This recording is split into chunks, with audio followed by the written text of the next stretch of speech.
Bienvenidos a la semana 10 de la asignatura de Auditoría en Comunicación y Relaciones Públicas. En esta oportunidad vamos a desarrollar dos temas: estrategias y tácticas comunicacionales y luego la construcción del informe de auditoría. ¿Por qué vamos a hablar de estrategias y tácticas comunicacionales? Porque vamos a hacer un esquema y vamos a establecer la relación.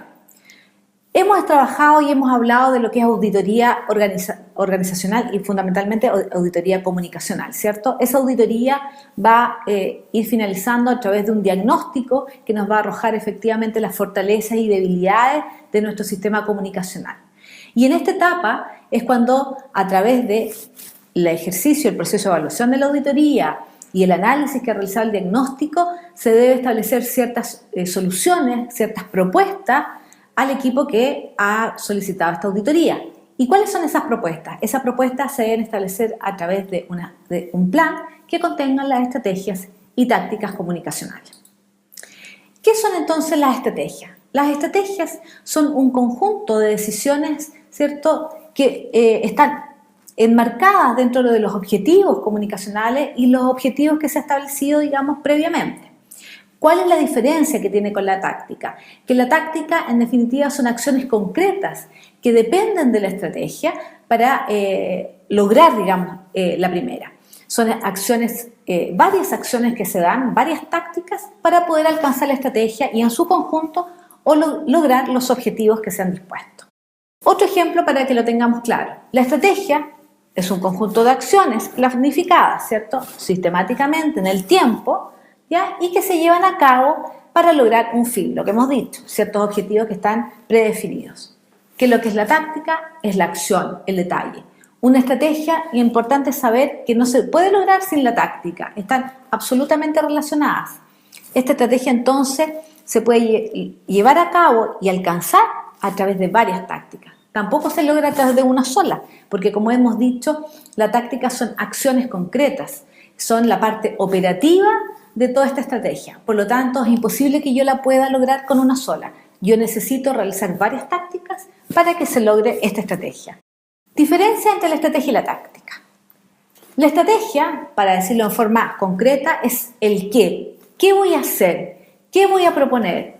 ¿Qué solución voy a dar a esta problemática que me ha arrojado la auditoría y que me ha graficado tan claramente el diagnóstico? La táctica, en tanto, es el cómo.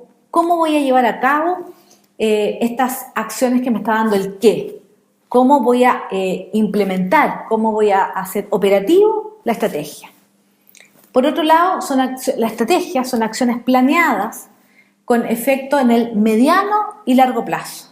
Mientras tanto, la táctica es a corto plazo, es de manera más inmediata, ¿ya? Y obviamente está en función de lo que necesita la estrategia.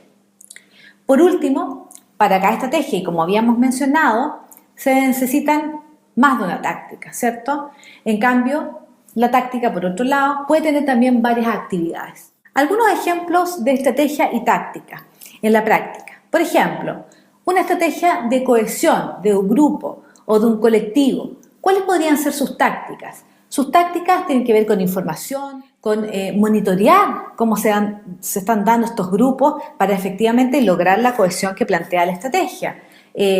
Monitorearlo desde el punto de vista analítico, conocer su posicionamiento, su visualización, etc. Todas esas pequeñas acciones me van a permitir lograr la estrategia de cohesión. Otro ejemplo, estrategia de consolidación de conocimiento. ¿Cuáles serían las tácticas en ese caso? Una comunicación interna con los stakeholders, influyentes, mayor relaciones públicas que se desarrollen con ellos, porque recuerden que la estrategia es la consolidación de conocimiento. Por lo tanto, si yo quiero consolidar algo, tengo que generar varias acciones comunicacionales para hacer eso, y ahí están las tácticas. Otra estrategia podría ser de diferenciación y notoriedad, y en ese sentido las tácticas son políticas de aplicaciones móviles, de marketing de contenidos, por ejemplo, ¿cierto?, de comunidades, y todo eso me va a llevar a generar diferenciación y notoriedad. Por último, como otro ejemplo, tenemos la estrategia de expansión con campañas de publicidad, ¿cierto?, y de información. Y ahí las tácticas podrían ser informativas, en web, en redes sociales, en medios de comunicación de prensa, televisión, distintos canales de comunicación que yo puedo utilizar ¿para qué? Para lograr la estrategia de expansión con campañas de publicidad y de información. Ahora vamos a hablar de la construcción del informe de auditoría. Este informe tiene algunos componentes. Primero, la introducción. Segundo, el desarrollo de los objetivos de la auditoría comunicacional, las conclusiones y las propuestas de direccionamiento.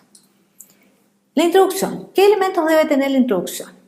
Bueno, es la parte inicial de todo informe y debe contextualizar a quien lo esté leyendo, digamos, respecto del tema de la auditoría. Debe identificar el objeto de auditoría, debe contener los antecedentes, los objetivos, alcances de la auditoría, los criterios de la auditoría y la metodología que se utilizó para llegar a los resultados. El desarrollo de los objetivos consiste en que se van a desarrollar cada uno de los objetivos de la auditoría, los que se pueden presentar a través de distintos capítulos, los criterios también de la auditoría, análisis de las evidencias obtenidas, las causas, los efectos, ¿ya? Y riesgos de la auditoría encontrada, las propuestas y también los beneficios esperados. En las conclusiones se debe responder a los objetivos de la auditoría que se han planteado previamente y deben basarse también en los hallazgos que se han encontrado a través de las evidencias. Las evidencias se arrojan a través de la metodología y los resultados que se dieron. En las conclusiones entonces se debe destacar los puntos significativos que arrojó la auditoría, las oportunidades de gestión y los posibles beneficios. En las propuestas, en tanto, obviamente deben ser relacionados con los hallazgos que se encontraron y deben agregar valor a la organización.